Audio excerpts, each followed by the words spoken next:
Good morning, students. I hope you all are well. In the previous video or in the previous lecture, part 14 I think, we have discussed the standard form of the ellipse and central form of the ellipse. If the origin is shifted at the center, then the equation of the ellipse is reduced into the central form. यदि मूल बिंदु को दीर्घवृत्त के केंद्र पर स्थापित किया जाए तो जो इक्वेशन है दीर्घवृत्त की वो सेंट्रल फॉर्म में रिड्यूस हो जाती है, केंद्रीय रूप में परिवर्तित हो जाती है। इसको हमने डिस्कस किया था। पैराबोला की जो जनरल इक्वेशन थी हमने उसको स्टैंडर्ड फॉर्म में रिड्यूस किया, y square equals to 4x, क्योंकि y square equals to 4x को हम जानते हैं और उसकी हेल्प से हमने इसको ट्रेस किया था। इसी तरह से एलिप्स का यदि स्टैंडर्ड फॉर्म है और यदि कोई इक्वेशन स्टैंडर्ड फॉर्म में रिड्यूस हो जाती है तो हम उसके पैरामीटर्स जानते हैं। लेकिन कई बार जो है वो जनरल इक्वेशन जो है वो सेंट्रल फॉर्म में रिड्यूस होती है, लेकिन सेंट्रल फॉर्म क्या होती है वो मैंने पिछले वाले वीडियो में बताया था। आज हम इसको कंटिन्यू करते हैं। अपनी एनर्जी को बनाए रखना, समझने की कोशिश करना है, और यदि आपको समझने में दिक्कत हो रही है तो पिछले वाले जो वीडियोज है उनको आप अच्छी तरह से देखिएगा, समझिएगा, और यदि कोई डिफिकल्टीज हो तो कमेंट बॉक्स में जरूर लिखिएगा। सो लेट अस से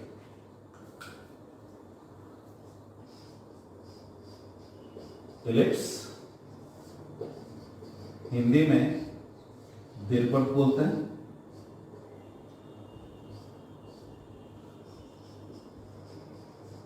मानक रूप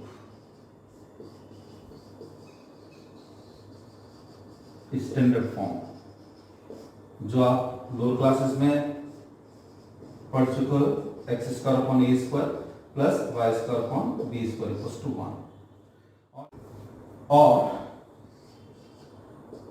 1 upon a square into x square plus 1 upon b square into y square equals to 1, और a x square plus b y square equals to 1, where capital A is 1 upon A square and capital B is 1 upon B square. So generally we consider this equation as equation of the ellipse in standard form. But you remember, if A equals to B, then this will be the equation of a circle, and again A and B must be positive here. So this is the equation of the ellipse in standard form. Next one, central form of the ellipse.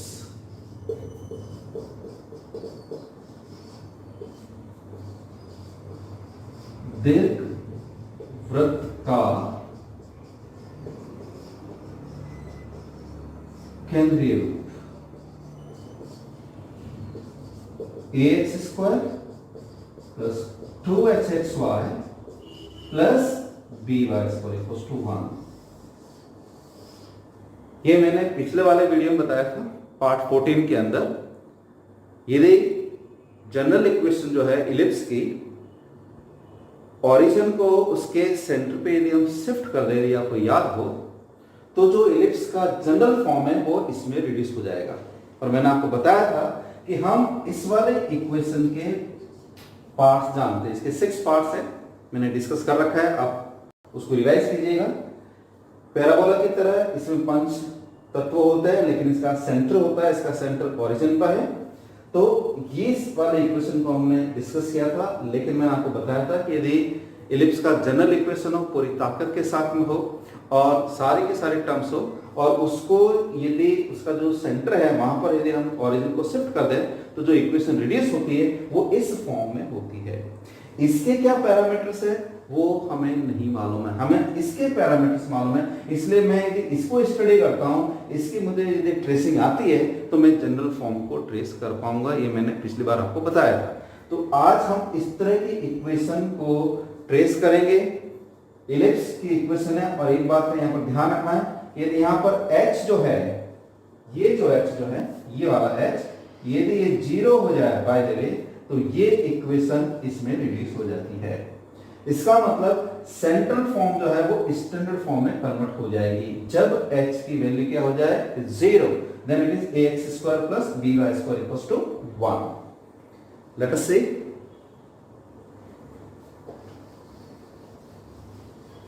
इसको एक example की help से समझते हैं।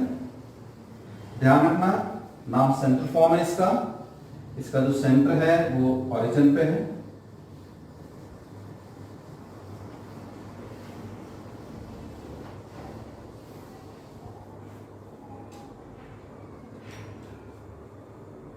let us consider the example x square plus xy plus y square equals to 1.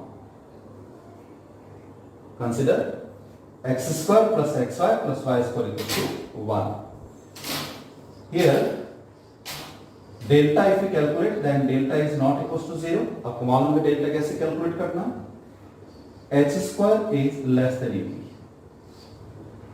a1 b1, h जो है वो xy का हाफ कोफिशिएंट आएगा तो 1/2 हो जाएगा, तो 1/4 is less than 1. So this represents the equation of the ellipse. Its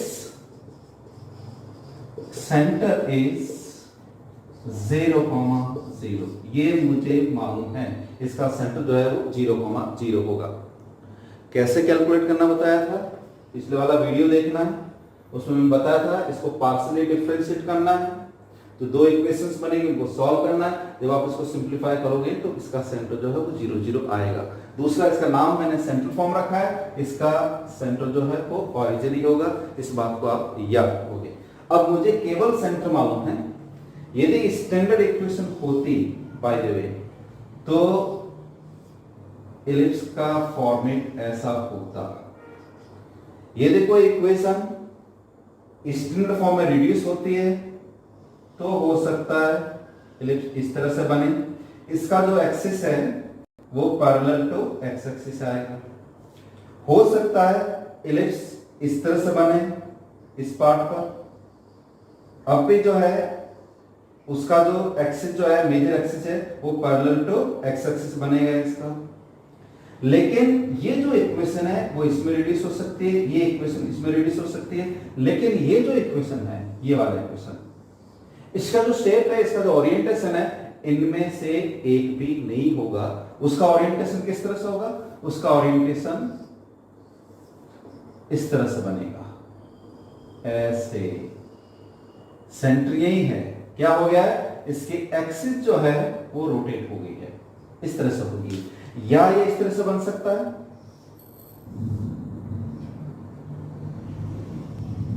ऐसे बन सकता है, इस तरह से। सेंटर ओरिजिन पे ही है, यहां पर भी ध्यान रखना, सेंटर इसका ओरिजिन पे है, ये मैं इसको यहां शिफ्ट कर सकता हूं, इसको मैं यहां शिफ्ट कर सकता हूं, लेकिन एक्सिस जो है वो पैरेलल टू एक्स एक्सिस है, इसलिए मैं इसको स्टैंडर्ड इक्वेशन से कंपेयर करके इसके और इसके पैरामीटर्स कैलकुलेट कर पाऊंगा। लेकिन यदि जनरल इक्वेशन है तो वो इसमें रिड्यूस होगी, और इसका जो डायग्राम है वो तो या तो इस तरह से बनेगा या फिर वो इस तरह से बन सकता है। सेंटर इसका वही रहेगा, लेकिन एक्सिस जो है वो एक्स एक्सिस के पैरेलल नहीं है, इस बात का ध्यान रखना है। तो हम आज इसकी स्टडी करेंगे। अब करना क्या है इसको, यदि मुझे एक्सिस के इक्वेशन मालूम हो जाए, क्योंकि मुझे सेंटर तो मालूम है, यदि एक्सिस के इक्वेशन मालूम हो जाए और इसकी लेंथ मालूम हो जाए तो मैं इसका अप्रोक्सीमेट ट्रेसिंग कर सकता हूं। उसको आज देखते हैं कैसे करता है। कंसेप्ट क्या है इसके पीछे, उसको देखना। मैंने थोड़ी देर पहले कहा आपको कि इसके इक्वेशन जो है, एक्सिस के इक्वेशन यदि मालूम हो जाए, अब देखते हैं। बाय द वे, ये मैंने इलिप्स लिया, ये इसकी एक्सिस है, एक सर्कल ड्रॉ करता हूं जो इसी के सेंटर पे होगा, यहां पर सेंटर इसका वही है, और ये सर्कल जो है वो इस इलिप्स को इन पॉइंट्स पे इंटरसेक्ट करता है।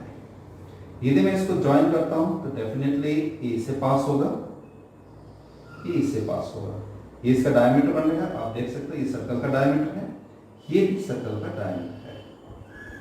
अब ये यहां पॉइंट ऑफ इंटरसेक्शन है। यदि मैं सर्कल, ये जो रेड वाला सर्कल है, इसकी साइज को बड़ा करता हूं बाय द वे, तो स्थिति ऐसा आ सकती है।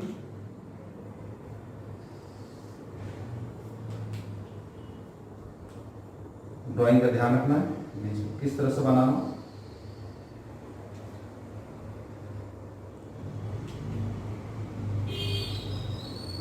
सेंटर में सर्कल का वही रख रहा हूं,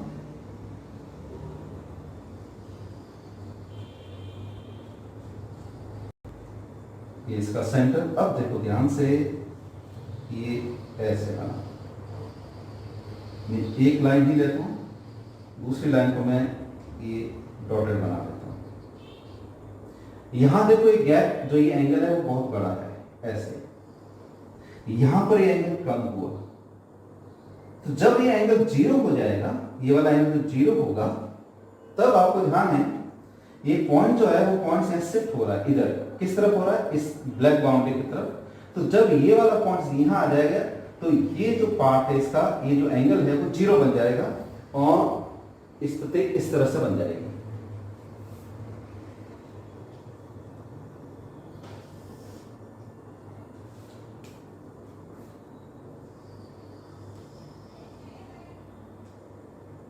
सर्कल की जो स्थिति है वो इस तरह से बन जाएगी। ये देखिए यहां पर, ये ध्यान रखना है। ये फर्स्ट डायग्राम, ये सेकंड और ये थर्ड।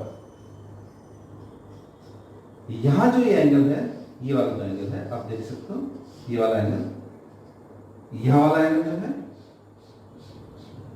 ये एंगल और ये एंगल, इस एंगल को यदि मैं कम करता जाऊं, धीरे धीरे जब मैं इस एंगल को कम करूंगा तो मेरे पास में फाइनल सिचुएशन ये आएगी। तो जब एंगल 0 हो जाएगा, ये दोनों जो डायमीटर जो है, इसके जो व्यास है, वो ये पॉइंट और ये पॉइंट जब आपस में मिल जाएंगे तो सर्कल इस तरह से बनेगा। इसका मतलब यह हुआ कि ये जो इलिप्स का दीर्घ अक्ष है, जिसको मैंने बोला मेजर एक्सिस, ये मेजर एक्सिस, वो मेजर एक्सिस जो है वो इस सर्कल के डायमीटर के इक्वल आएगा। इसका मतलब इसका सेमी एक्स जो है वो किसके इक्वल होगा? वो इस सर्कल के रेडियस के इक्वल होगा। जब इस कॉन्सेप्ट को हम सिंप्लीफाई करते हैं तो जो ये रेडियस है, जो इस दीर्घवृत्त का दीर्घ अक्ष का आधा पार्ट है, सेमी मेजर एक्सिस आर जो है, वो किस तरह से कैलकुलेट करते हैं, उसके लिए एक कंडीशन बनती है। जैसे डेल्टा का फॉर्मूला हमने अप्लाई किया था, वैसे एक इक्वेशन बनती है आर के अंदर, उससे मैं आर की वैल्यू कैलकुलेट कर लूंगा। जब आर की वैल्यू कैलकुलेट हो जाएगा तो मेरे पास में इसकी लेंथ आ जाएगी। इसी को मैं मॉडिफाई करता हूं तो मेरे पास में एक्सिस की इक्वेशन भी आ जाएगी। यदि बाय द वे सिचुएशन को मैं उलट देता हूं, इस तरह से यदि मैं बनाता हूं, इसको मैंने अभी बाहर की तरफ बनाया था, अब यदि मैं इसको अंदर की तरफ लेता हूं, बाय द वे ये इलिप्स सर्कल बाहर की तरफ था, अब मैं इसको अंदर की तरफ लेता हूं तो ये सिचुएशन बनती है। आप देखिए ये ऐसे भी हो सकता है, मींस ये वाला जो पार्ट है वे इसका माइनर एक्सिस बनेगा। तो यहां पर जो आर की वैल्यू आएगी वो दो वैल्यूज आएगी, एक मेजर एक्सिस का पार्ट देगा और दूसरा माइनर एक्सिस का पार्ट देगा। अब इसको डिस्कस करना है।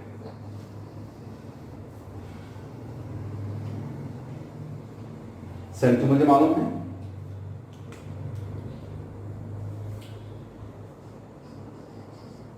The length of the axis of the ellipse be given by the following equation. कौन सी इक्वेशन है वो मैं लिख रहा हूं, तो याद रखना है r to the power 4 ab minus h square minus r square into a plus b plus 1 equals to 0। ये आपको याद रखना पड़ेगा।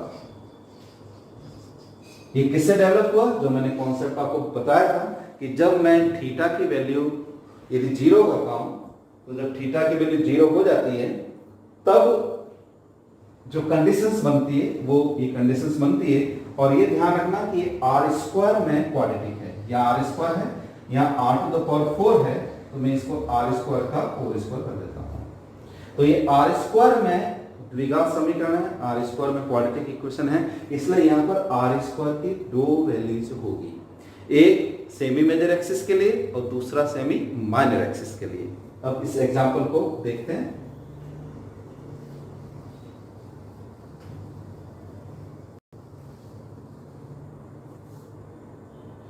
Now we place the values.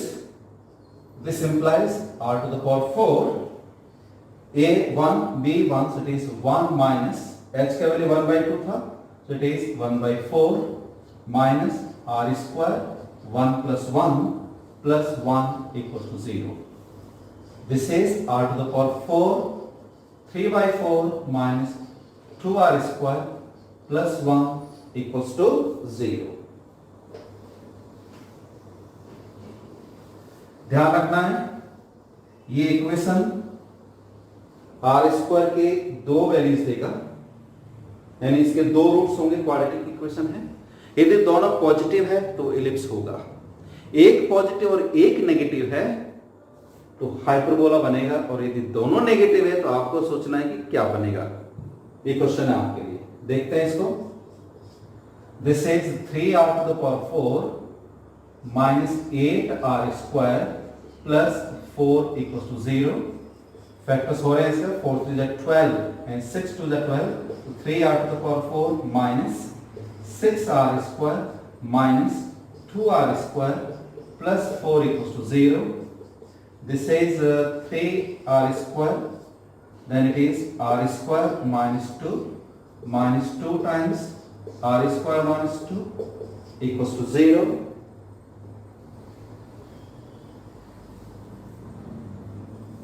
This is r square minus 2, 3r square minus 2 equals to 0, implies r square equals to 2 and 2/3. So let r1 square equals to 2 and r2 square is 2/3। दो values बनी हैं, एक 2 आ रहा है और एक 2/3 आ रहा है। ध्यान रखना 2 इज ग्रेटर देन 2/3। तो ये जो इलिप्स में स्टैंडर्ड इक्वेशन थी, आपको याद हो कि ये इक्वेशन हमने लिखी थी,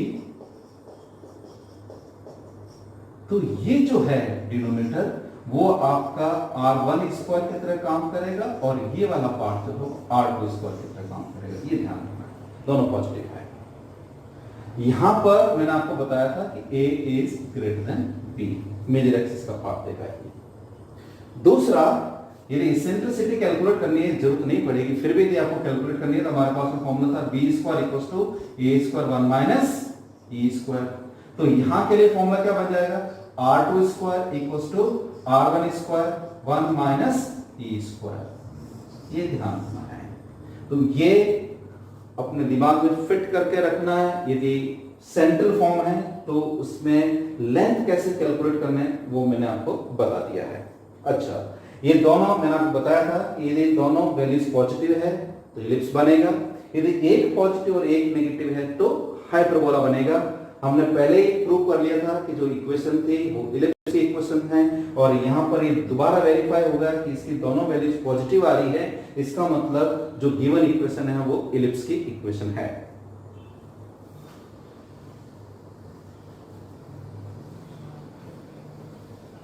अब आप देख सकते हो, therefore length of major axis क्या होती है, जैसे यहाँ 2a होता है तो ये 2r1 हो जाएगा। So 2r1 means √2. Length of semi minor axis, semi axis not minor, that is 2b means 2r2, so it is 2r2 means √2/3 approximate.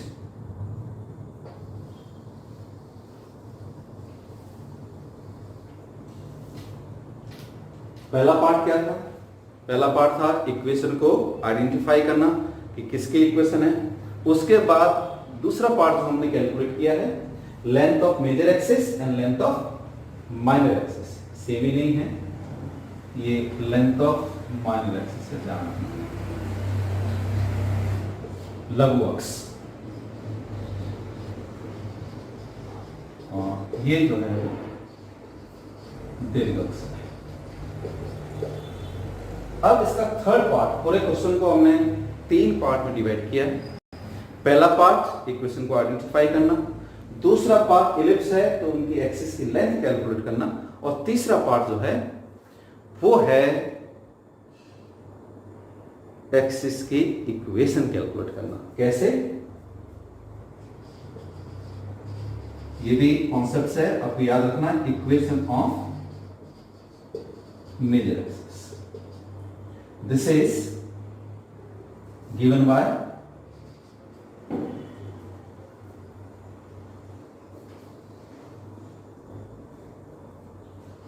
a minus 1 upon r1 square into x plus hy equals to 0। ये आपको याद रखना पड़ेगा। एक बार r1 square लिखना है और एक बार r2 स्क्वायर लिखना है। a का वैल्यू 1 था, 1 माइनस r1 स्क्वायर का वैल्यू 2, x प्लस h था 1/2, याद रखोगे, इक्वल्स टू 0। ये हाफ हो जाएगा, it is x plus y equals to 0। इसी तरह से इधर इक्वेशन ऑफ माइनर एक्सिस, क्या बताया मैंने, a minus 1 upon r2 square x plus hy equals to 0। This is a means 1 minus r2 square का वैल्यू था 2/3, 3/2 हो जाएगा। This is 3/2x plus 1/2 y equals to 0। और जब इसको आप सिंप्लीफाई करोगे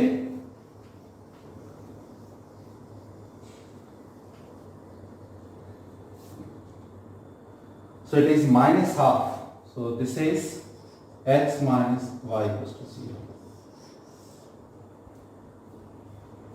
ये मेजर एक्सिस है, ये माइनर एक्सिस है। 0,0 इससे सेंटर से पास हो रही है, ये भी सेंटर से पास हो रही है। एक और बात, ये दोनों लाइंस परपेंडिकुलर है। ये y इक्वल्स टू x जिसका स्लोप 1 है, ये y इक्वल्स टू -x जिसका स्लोप -1 है। बस इतना बहुत है, और इनकी हेल्प से हम इलिप्स को ट्रेस करते हैं। मैं यहां से इसको हटा देता हूं।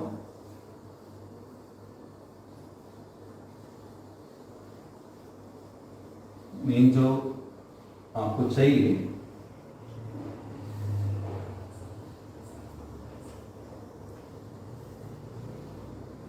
अब देखते हैं इसको किस तरह से ट्रेस करते हैं।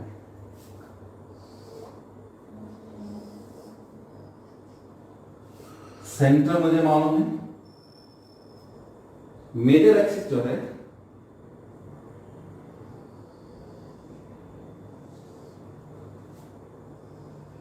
एक लाइन हमारे पास में ये है, जिसकी इक्वेशन थी x minus y equals to 0, और ये है माइनर एक्सिस।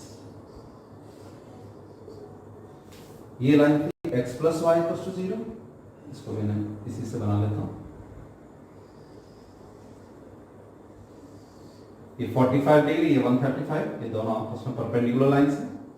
इसकी इक्वेशन है x plus y equals to 0, और ये आपका दीर्घ अक्ष है। ये ध्यान रखो, सेंटर मुझे यहां से यहां। अब क्या करोगे, अब दीर्घ अक्ष की जो लंबाई है आपको याद हो, उसका लंबाई था 2√2। तो थोड़ी देर के लिए मैं इतना सब लेंथ जो है वो √2 ले लेता हूं। सपोज ये √2 ले लिया मैंने, तो 2√2 मेरे पास में यहां आ जाएगा। ध्यान रखना है क्योंकि 2√2 फुल लेंथ है, इसलिए हाफ जो होगा वो √2 होगा। तो √2 इस साइड और √2 इस साइड, पूरे को ही √2 ले लेता हूं, यहां से यहां तक और यहां से यहां तक अप्रोक्सीमेट ध्यान रखना है। इट इज दिस, ये भी √2 और ये भी √2। दूसरा जो सेमी माइनर एक्सिस था या सेमी एक्सिस था वो था 2√2/3। डेफिनेटली ये इससे कम आ रहा है, अप्रोक्सीमेटली मैं इसको इतना ले लेता हूं, ये ऐसे। अब आप इस इलिप्स को ट्रेस कर सकते हो ऐसे, इसको यहां से मिला दो।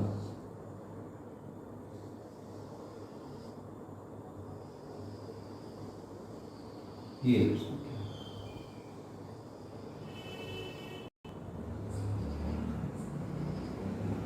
पॉइंट ऑफ इंटरसेक्शन इसके साथ में। अब आप देख सकते हो कि ये इतना बहुत है, ये एक्स एक्सिस है। इक्वेशन थी x² plus xy plus y² = 1। अब y को यदि मैं 0 लिखता हूं, y 0, ये टर्म 0 होगी, ये टर्म 0 होगी, तो x = +-1 आ रहा है। मीन्स ये जो है वो मेरा पॉइंट 1,0 हुआ, ये पॉइंट जो है वो मेरा -1,0 हो जाएगा। इसी तरह से जब आप x को 0 लिखते हो तो सेम सिचुएशन बनती है, मेरे पास में एक पॉइंट यहाँ आ जाएगा, एक पॉइंट यहाँ पर आ जाएगा। तो आप इस तरह से इलिप्स को कि कहां से पास हो रहा है, कहां से पास नहीं हो रहा है, इस तरह से आप इसको ट्रेस कर सकते हो। मैं दोबारा समझा रहा हूं आपका, ये सेंट्रल फॉर्म है, सेंटर इसका ओरिजिन पे है, लेकिन इसकी जो मेजर एक्सिस और माइनर एक्सिस है, एक्स एक्सिस और वाई एक्सिस नहीं है, न एक्स एक्सिस और वाई एक्सिस के पैरेलल है, वो टिल्टेड है, उनका रोटेशन हो गया है। तो जो पूरी ताकत के साथ में जो इक्वेशन है इलिप्स की, मैंने बताया था कि जब ओरिजिन को उसके सेंटर पे शिफ्ट कर देते हैं तो जो जनरल इक्वेशन ऑफ इलिप्स है वो इस सेंट्रल फॉर्म में कन्वर्ट हो जाएगी। और सेंट्रल फॉर्म को किस तरह से ट्रेस करते हैं वो मैंने आपको बता दिया। तो कल हम क्या करेंगे कि जो जनरल फॉर्म है सबसे पहले उसको मैं सेंट्रल फॉर्म में करूंगा और सेंट्रल फॉर्म का ट्रेस करूंगा, और इस ट्रेस के आंसर क्योंकि वो कैपिटल एक्स और कैपिटल वाई में आएगी, तो ये मेरा कैपिटल एक्स हो जाएगा, ये मेरा कैपिटल वाई हो जाएगा, और उसकी हेल्प से हम उस इक्वेशन को ट्रेस करने की कोशिश करेंगे। आप इस वीडियो को जरूर देखिएगा, पिछले वाले वीडियोस भी आपको देखने हैं, यदि आप नहीं देखोगे तो समझ में नहीं आएगा। बार बार आपको रिवाइज करना है, हार नहीं माननी है, मेहनत करते रहना है। और यदि आपको समझ में नहीं आ रहा है, लैंग्वेज में दिक्कत हो, तो कमेंट्स बॉक्स में जरूर कमेंट्स कीजिएगा ताकि मुझे ध्यान हो कि कहाँ मुझे और ज़्यादा जोर देना है। Thank you very much. जय हिंद।